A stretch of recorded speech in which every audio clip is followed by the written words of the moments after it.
Where will this path of strife take him? With Akuma releasing at the end of this month, some of you might have picked up this game and I don't blame you. Street Fighter 6 is a really good game. If you're new to fighting games in general, like I was when Street Fighter 6 first came out, this is the video for you. I will go over how you can succeed while having fun in this game with modern control. What is modern control? To simply put it, modern control lowers the bar of entry and allow players like you and me to get into Street Fighter 6 without having to spend too much time practicing inputs like the older Street Fighters. The advantage of modern controls are auto combos and super simple inputs for super and special moves. The disadvantage of it is that you get a damage penalty of 20% by using the one button input or simple inputs. However, this can be ignored once you get comfortable with the game and do manual inputs for specials and supers. In my opinion, the 20% damage penalty might sound like a lot, but in real practice, it's not that important until you get into master ranks. This is my go-to combo whenever I can get a big punish in as Marisa, and it only uses simple inputs. Look at the damage it can still output with the damage penalty. All in all, start playing and have fun with modern control to learn the game's basics. Don't let motion inputs scare you from playing this game. As of the start of Phase 4, I've climbed to Diamond rank with Marisa and Ed so far with no prior experience with any fighting games before. I actually started back in Iron 2 when I first played Marisa in rank. In future videos, I will show you a game plan and share my experience with you on how I get to Diamond without spending hundreds of hours grinding in practice, so you too have no problem getting to Diamond yourself. Before Akuma's release, there are 21 characters in the game. However, I would only recommend you to choose between the 4 I'm about to show you, because of how they are implemented with the modern control scheme. And the 4 characters I recommend you to pick from are Marisa, Ed, Cammy, and Guile. The reason why I recommend these 4 characters is because their auto combos are strong and serviceable that would let you have fun while learning the game. An honorable mention is Zangief due to the one button command grab is a very powerful tool in low ranks. But his auto combos are so bad, he is just a for fun pick in my opinion. If you like big numbers and make your opponent regrets letting you hit them once, Marisa is the character for you. Not only are her auto combos great by themselves, she also have very easy combo routes that lead to great offensive pressure even if you do not want to learn motion inputs. Marisa also has a lot of armor moves that allows her to absorb hits and get counter hits off of them, with Gladius being the most notable one. Gladius is one of the most oppressive tools you can use against people who are unfamiliar with the game. Not only does it have armor property, but it also breaks armor as well, which makes it beat Drive Impact. Her command grab is also very cool while doing a lot of damage. So all in all, if you're looking to do a lot of damage while being very oppressive on offense, look no further than Marisa to start the game with.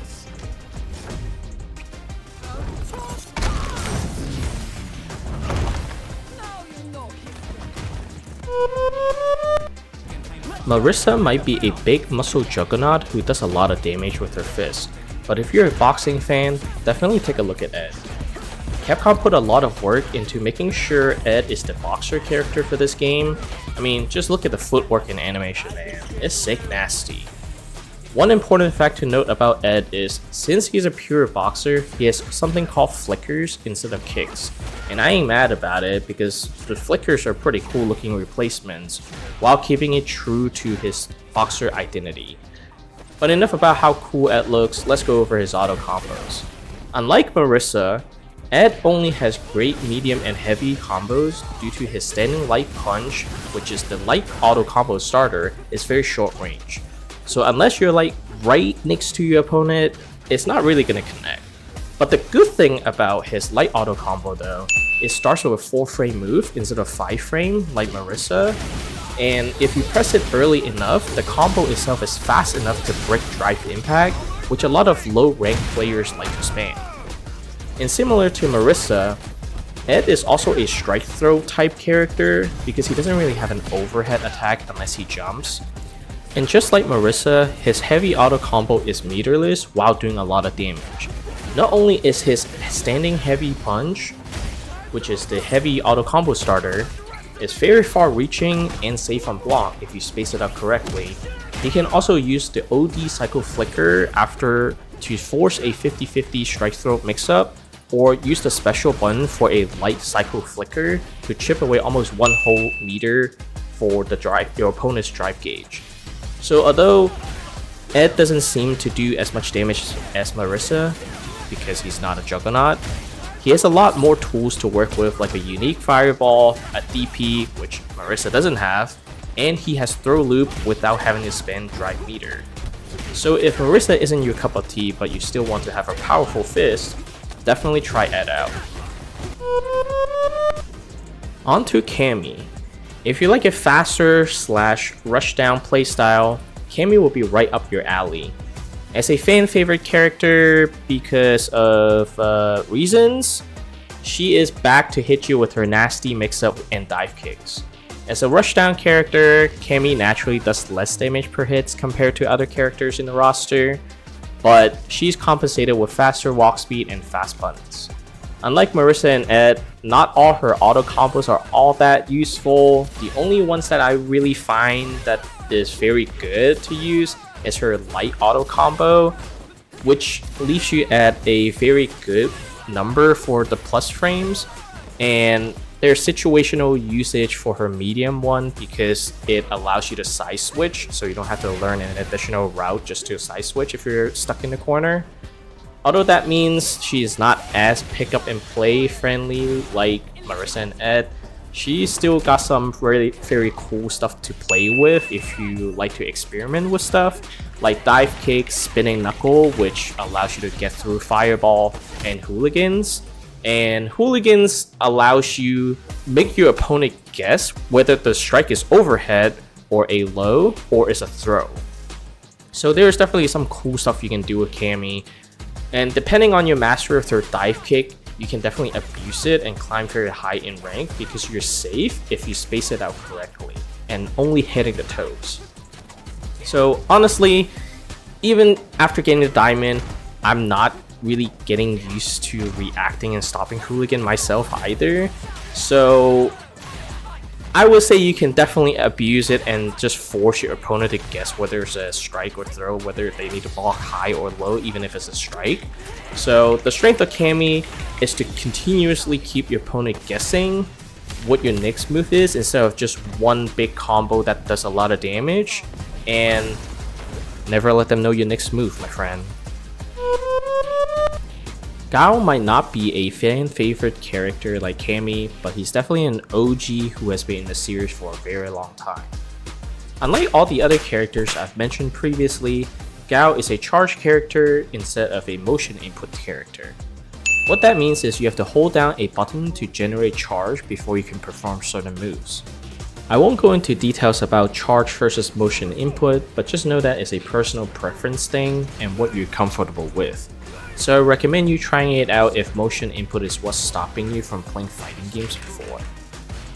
Charge characters have simple inputs for their moves already, but the difficult thing is needing to have the charge in order to perform it. So combos will be pretty hard for new players to perform as it will take some time for you to build up the muscle memory and to practice getting the charge.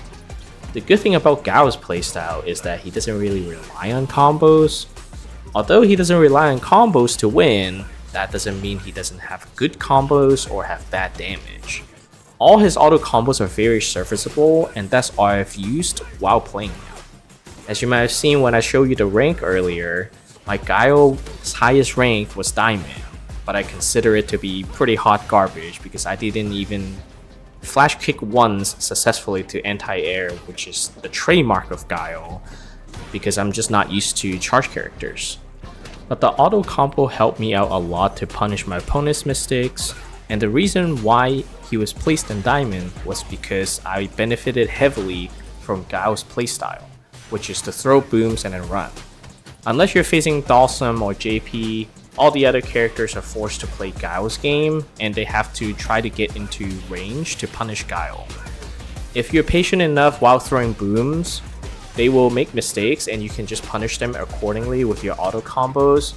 So it's a very simple yet effective game plan, which is why I recommend you to try out Gao. A lot of people wouldn't consider Diamond as a high rank at all, and most players would say that the game doesn't even start until Master. But getting to Diamond was my goal when I first bought the game, and I've reached it with 2 characters thus far, which I will make simple guides on how I play them to Diamond in the near future. So I hope this video helps some of you who are new to the game and don't know where to start before Akuma comes out, because we all know that everyone would just be playing Akuma once he's out and nobody else would play any other character at that time. If you have any questions or comments other than you're playing modern, go play classic, blah blah blah, let me know in the comment section and I will do my best to answer them for you.